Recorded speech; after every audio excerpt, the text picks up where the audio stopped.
Hello बच्चों, let's see this question. If I is equal to integration -1 to 1 x square plus sine x upon 1 plus x square dx, then I is equal to option A 0, option B 2, option C π/2, option D 2 minus π/2।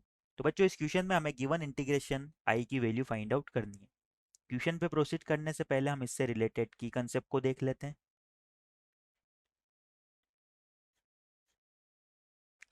बच्चों, जब भी मुझे integration इस form में दिया हो, if जो मेरा I है वो इक्वल है -a/(a)f(x)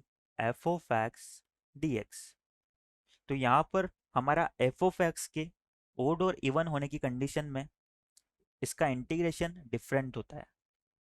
यहाँ पर हम लिख सकते हैं कि अगर हमारा f(x) जो है वो इवन है, इफ f(x) इज इवन, तो बच्चों क्या होगा, ये limit -a to a convert हो जाएगी 0 to a में, और ये हमारा I इक्वल हो जाएगा twice of integration 0 to a f(x) dx के। सिमिलरली अगर हमारा f(x) जो है ओड है,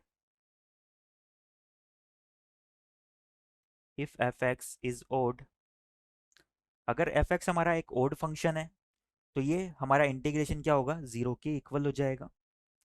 और हमारा तीसरा केस, अगर f(x) नाइदर ओड और नॉट इवन है तो हमारा इंटीग्रेशन एज इट इज रहेगा। हमें इस लिमिट के अराउंड ही सोल्व करना होगा।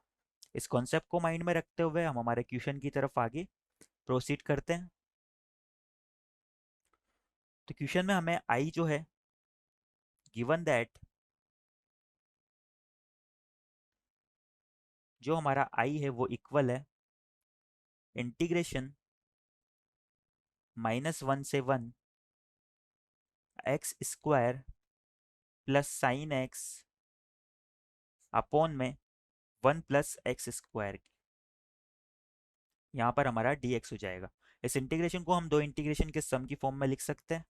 तो हमारा I यहाँ से इक्वल हो जाएगा -1 to 1 x square upon 1 plus x square dx plus sine x upon 1 plus x square dx। अब बच्चों, यहाँ से हम क्लियरली देख सकते हैं इन दोनों जगह लिमिट हमारी -a to a की फॉर्म में। और अगर हम फर्स्ट वाले फंक्शन की बात करें तो यहाँ पर x square upon 1 plus x square है। तो अगर मैं x की जगह -x पुट करूंगा तो मेरा फंक्शन एज इट इज रहेगा x square upon 1 plus x square. यानी कि हमारा ये फंक्शन क्या है, एक इवन फंक्शन है। अगर ये इवन फंक्शन है तो इससे क्या करेंगे, 0 to 1 लिमिट की फॉर्म में लिख देंगे और 2 से मल्टीप्लाई कर देंगे। सिमिलरली अगर यहाँ पर हम बात करें तो 1 प्लस एक्स स्क्वायर, तो अगर x की जगह -x पुट करेंगे तो क्या होगा, 1 प्लस एक्स स्क्वायर तो हमारा एज इट इज रहेगा, यानी डिनोमिनेटर हमारा एज इट इज रहेगा। पर न्यूमरेटर की बात करें तो ये हो जाएगा साइन माइनस एक्स, और साइन माइनस एक्स हमारा किसके इक्वल होता है, माइनस ऑफ साइन एक्स के। यानी कि एफ ऑफ माइनस एक्स हमारा इक्वल आ गया माइनस ऑफ एफ एक्स के।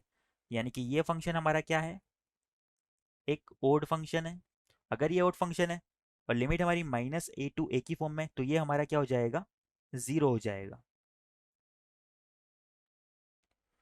तो हमारा I जो है वो इक्वल आ जाएगा integration of twice into integration of 0 to 1 x square upon 1 plus x square dx। और ये वाला टर्म तो हमारा 0 हो गया। अब बच्चों, इस इंटीग्रेशन को सोल्व करने के लिए हम क्या करते हैं, +1 और -1 कर देते हैं। +1 और -1 करके इसे फिर से दो इंटीग्रेशन की फॉर्म में ब्रेक कर लेते हैं। तो यहाँ से I हमारा हो जाएगा ट्वाइस इंटू, जो फर्स्ट टर्म है उसमें 1 plus x square upon 1 plus x square है, जो कि 1 के इक्वल हो जाएगा। तो ये हो जाएगा dx -1 से, सॉरी 0 से 1 माइनस, यहाँ पर हमारा 1/1 प्लस एक्स स्क्वायर बनेगा, और इसका इंटीग्रेशन हमारा होता है tan इनवर्स x। या फिर इसे एक बार फिर से लिख देते हैं, 1/1 plus x square into dx। यहाँ पर भी हमारी लिमिट 0 से 1 है। इससे हमारा I किसके इक्वल आ गया, ट्वाइस ऑफ x माइनस, ये आ जाएगा हमारा tan इनवर्स x, और इस पूरे की लिमिट हमारी सेम है 0 से 1। लिमिट को सिंप्लीफाई कर लेते हैं तो ये हो जाएगा 1 माइनस tan इनवर्स 1 हमारा होता है π/2, 4, और जब 0 पुट करेंगे तो ये दोनों टर्म हमारे 0 हो जाएंगे। यानी कि फाइनली हमारा जो आई है वो इक्वल आ गया 2 माइनस पाई बाई 2। यही हमारा फाइनल आंसर हो जाएगा। एक बार हमारे ऑप्शंस देख लेते हैं हम। तो इस क्वेश्चन के रिगार्डिंग हमारा option D 2 minus pi by 2 correct हो जाएगा।